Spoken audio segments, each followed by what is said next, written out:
MP, আমাদের স্বাধীনতার পরে যদি কোনো সফল এমপি হয়ে থাকে তাহলে আমাদের সুলতান মাহমুদ বাবু ইসলামপুরের সফল এমপি। আজকে সাংবাদিক ভাইদের আমন্ত্রণ জানানো একটি গত 9 তারিখে যারা আমরা আমাদের বিএনপির শুধু সদস্য এবং বিএনপির সহ সভাপতি একটি সংবাদ সম্মেলন করেছেন। তারা আসলে আমাদের বিএনপি গঠনতন্ত্র অনুযায়ী দলের বাইরে কোনো সাংবাদিক সম্মেলন করতে পারে না। সেই দলের বহির্ভূত ভাবে তারা গত 9 তারিখে সংবাদ সম্মেলন করেছেন এবং গত এই আওয়ামী লীগ শাসন আমলের 15 বছর তাদের কোনো চেহারা মাঠে দেখা যায়নি।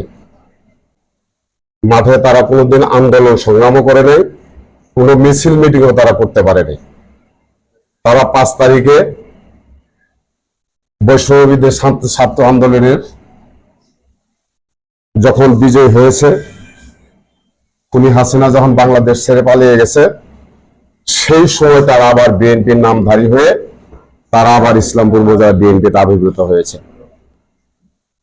তারা আমাদের গত দুইবারের সাবেক সফল সংসদ সদস্য সুলতান মাহমুদ বাবু এবং আমি সাধারণ সম্পাদক নুরুল ইসলাম নবাব এবং পৌর বিএনপির সভাপতি রেজাউল করিম ঢালি সম্বন্ধে তারা ব্যানারে লিখেছেন তথাকথিত উপজেলা বিএনপির সভাপতি, তথাকথিত পৌর বিএনপির সভাপতি, তথাকথিত সাধারণ সম্পাদক নুরুল ইসলাম নবাব। তথাকথিত অর্থটাই বোধহয় তারা বুঝেন না। গত 9 তারিখে যে সংবাদ সম্মেলন করেছেন আমাদের উপজেলা বিএনপির সদস্য নবীন নওয়াজ খান লোহানী বিপুল, সেই সম্মেলনে তিনি উপস্থিত ছিলেন। তিনি হয়তো প্রার্থী হওয়ার জন্য ওখানে উপস্থিত হয়েছিলেন, কিন্তু আমাদের ডেলিগেটরা এবং সাধারণ নেতা কর্মীর মনোভাব দেখে তাদের বক্তব্য শুনে সেই দিন সেখানে সে প্রার্থী হতে পারেননি। তিনি মিটিং শেষে তার বক্তব্য ফেলে তিনি আমাদের কমিটিকে সাধুবাদ জানিয়েছেন এবং আমাদেরকে এই কমিটি যারা দিয়েছেন তাদেরকে উনি ধন্যবাদ জানিয়েছেন। তিনি আবার আজকে এইভাবে বক্তব্য রাখেন যে তথাকথিত উপজেলা বিএনপির সভাপতি সাধারণ সম্পাদক, যিনি আমাদের সভাপতি, আমি আগে বলেছি সাবেক দুইবার আমাদের সফল এমপি, আমাদের স্বাধীনতার পরে যদি কোনো সফল এমপি হয়ে থাকে তাহলে আমাদের সুলতান মাহমুদ বাবু ইসলামপুরের সফল এমপি। তারা আজকে পর্যন্ত এই দলকে ভাঙার জন্য, দলকে ক্ষতিগ্রস্ত করার জন্য তারা আপ্রাণ চেষ্টা চালিয়ে যাচ্ছেন। আমরা এক তীব্র নিন্দা ও প্রতিবাদ জানাই যে যারা দলকে ভাঙার জন্য চেষ্টা করে, দলকে ক্ষতিগ্রস্ত করার জন্য চেষ্টা করে। ওনারা সংবাদ সম্মেলনে আরো বলেছেন যে বিএনপির উপজেলার সভাপতি, সাধারণ সম্পাদক, পৌর বিএনপির সভাপতি মিলে একটি মামলা করেছি। সেই মামলায় আমরা বিএনপির 2 জন লোককে আমরা আসামি করেছি। আমরা কোনো মামলা করি নাই। বৈষম্য বিরোধী ছাত্র আন্দোলন করতে যায় গত 4 তারিখে অডিটোরিয়ামের সামনে, আপনারা সাংবাদিক ভাইরা জানেন, অডিটোরিয়াম সামনে তারা মিছিল করা অবস্থায়, তারা আন্দোলন করা অবস্থা, আওয়ামী লীগের ষড়যন্ত্রকারীরা, আওয়ামী লীগের গুন্ডা বাহিনীরা, আওয়ামী লীগের ছাত্রলীগ জীবনের দ্বারা এই বৈষম্য আন্দোলনের ছাত্রদেরকে আক্রমণ করা হয় এবং অনেক ছাত্র নেতৃবৃন্দ সেখানে আহত হয়।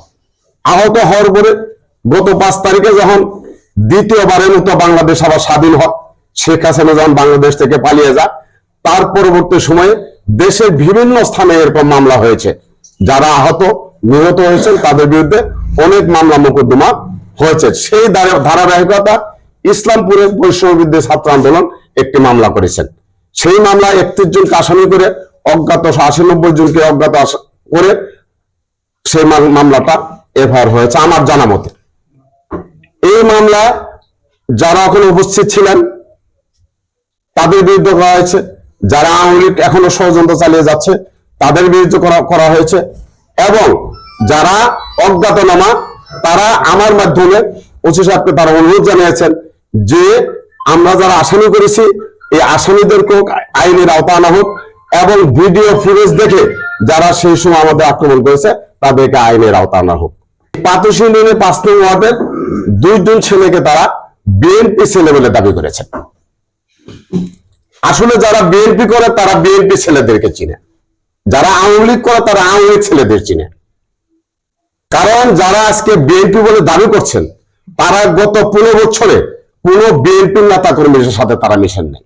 তারা আওয়ামী লীগ দল সাবেক ধর্মমন্ত্রী ফরিদুল হক খান দুলালের সঙ্গে এই যারা সংবাদ সম্মেলন করেছেন তারা সবসময় যুগ সদস্য করে 15 বছর চলেছেন এবং 15 বছর তারা আওয়ামী লীগকে চিনেছেন, কোন বিএনপি নেতা কর্মীকে তারা চেনেন না। আমি আগে বলেছি যে তাদের সংবাদ সম্মেলন করার কোনো রাইট নেই। তারা এই দলের সভাপতিও না, সাধারণ সম্পাদক না, সিনিয়র সহসভাপতি কোনো এগুলো পদে নাই। আমি বলছি জয়নাল আবদিন সরকার সহসভাপতি, নবীন নওয়াজ খান লোহানী বিপুল সদস্য। তাদের কোনো মিটিং ডাকা বা কোনো সাংবাদিক সম্মেলন করার তাদের কোনো রাইট নাই। তারা দলের বহির্ভূত কাজ করে দলকে একটা বিপদের মুখে, দলকে বিভ্রান্তি করার জন্য তারা ইসলামপুরের ষড়যন্ত্রে লিপ্ত হয়েছেন।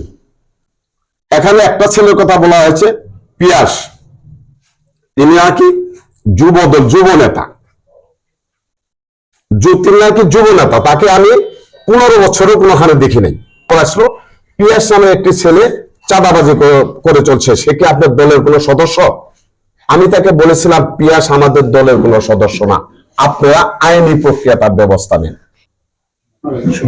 সোনা ফারাজি ওনার বলেছে তিনি নাকি আমাদের বিএনপির নেতা। সোনা ফারাজি আমাদের কোনো বিএনপি নেতা না।